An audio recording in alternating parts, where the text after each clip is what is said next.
Hello and welcome back to our segment Chasing the Bunny, where I'm with form expert greyhound Pat. Welcome, Pat. G'day, Jess. How are you?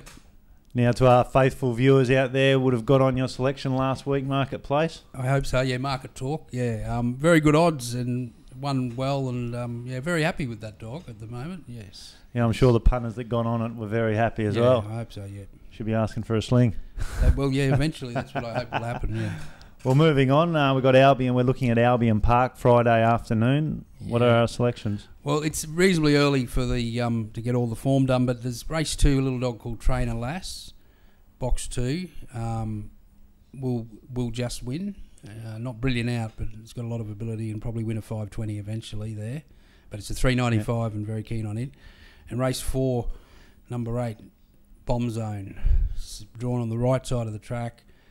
Had not much chance from a 1 box last week and has gone sub 23 there. That's race 4, number 8. And in there's a very, very rough tip, race 5, but Jesse said he wants a roughie. We like the roughies. Race 5, number 8, drawn on the wrong side of the track, Black Barbarian. Needs a lot of things to go right, but very, very nice dog when he sees a bit of the rail, and it may be able to get over if I'm right in my assessments. So it should be good odds in that race. When let's just have a look at what you're talking about here. When you say a dog drawn on the wrong side of the track, what exactly does that mean? Well, like most greyhounds have got a preferred place to race, whether it's close to the fence, the middle of the track, or 3 or 4 wide. And like a dog that wants the fence, which is the case of Black Barbarian, drawn in the 8 box on a 2-turn track with about 50, 80 metres to the first turn, normally I wouldn't be tipping it. But I just have a feeling that it's fresh and it wants to get over, and it's got to get over 7 dogs, but it's getting a little bit of help. So it's drawn on the wrong side of the track, whereas a dog like Bomb Zone in the previous race 4, wants to move out at the start and race at least 2 or 3 off. So it's perfectly drawn in an 8 box. So it's railers versus wide to medium runners, yeah. Fantastic. Well, there you go, folks. We've got a nice couple of winners, hopefully, there from our form expert greyhound Pat. I caught up with one of your friends again during today and had a good chat with him, and we spoke with greyhound trainer John Pay. I'm with John Pay, one of Queensland's leading greyhound trainers. Welcome, John. How you going? How you been? Not too bad. We've just had a look at a lovely number of pups down in the yard. Could you tell us a bit about them? They're out of a US sire called Soprano Drive.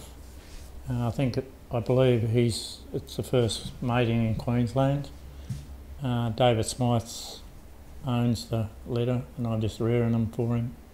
When you say you're rearing them, how long does it take from sort of date of birth to their first race start? Could vary from 18 months to 2 years before they race. We were having a look at another dog, one of the better dogs in the yard. Tell us a bit about that dog. Cool 5. He's been going pretty well for us lately. He's had 7 starts at Casino for 4 wins, and we've just started venturing to Lismore with him over the 520. He's had 2 starts there for 2/3, so it shouldn't be too long before he wins at Lismore. He's just finding it a bit hard to get to the 520 at the moment, so we just hope he gets a bit stronger. How many dogs do you have in work? About 14 dogs in work, and probably another 6 or 8 getting close to putting them into races work. Currently, how's the state of the greyhound industry? It's pretty slow up here in Queensland. We just don't know what's happening at the moment. No one seems to tell us anything, so prize money's, I reckon, is dropped. I've been in the industry since 1996, and the prize money's gone down since then, so I haven't, and they reckon we're getting a price increase next year, but I believe it will be not increased, it'll be reduced overall. Yeah, so we just have to wait for the industry infrastructure plan release that plans to improve and modernise the foundation of the industry and see what that plan has to say. Yes, that's right. Yeah. It's out now, so I haven't read it yet, so I can't really comment on that. How many tracks do you race at? Four at the moment. Ipswich, Albion Park, Capella Bar occasionally, and that's 3 in Queensland, and Casino and Lismore in New South Wales. How does the prize money compare from Casino and Lismore to Albion Park and Ipswich? Well, in Queensland we've only got 2 Class 2 meetings per week, and the others are Class 3. So you can't really compare the prize money because it's a little bit different. Yeah. If I want to race a dog, how much does it cost to buy one of those pups in the yard? Probably $1,500. Because they're out of the USI. He's not proven yet, so you can't sort of expect too much for young pups until they're proven the size. Maybe we could go out and run a few up the straight, and then I can have pick of the bunch. Yeah, yeah, it would be all right. Yeah. All right, I'm with John Pay. Thank you, John, for your time. No worries. Thank you.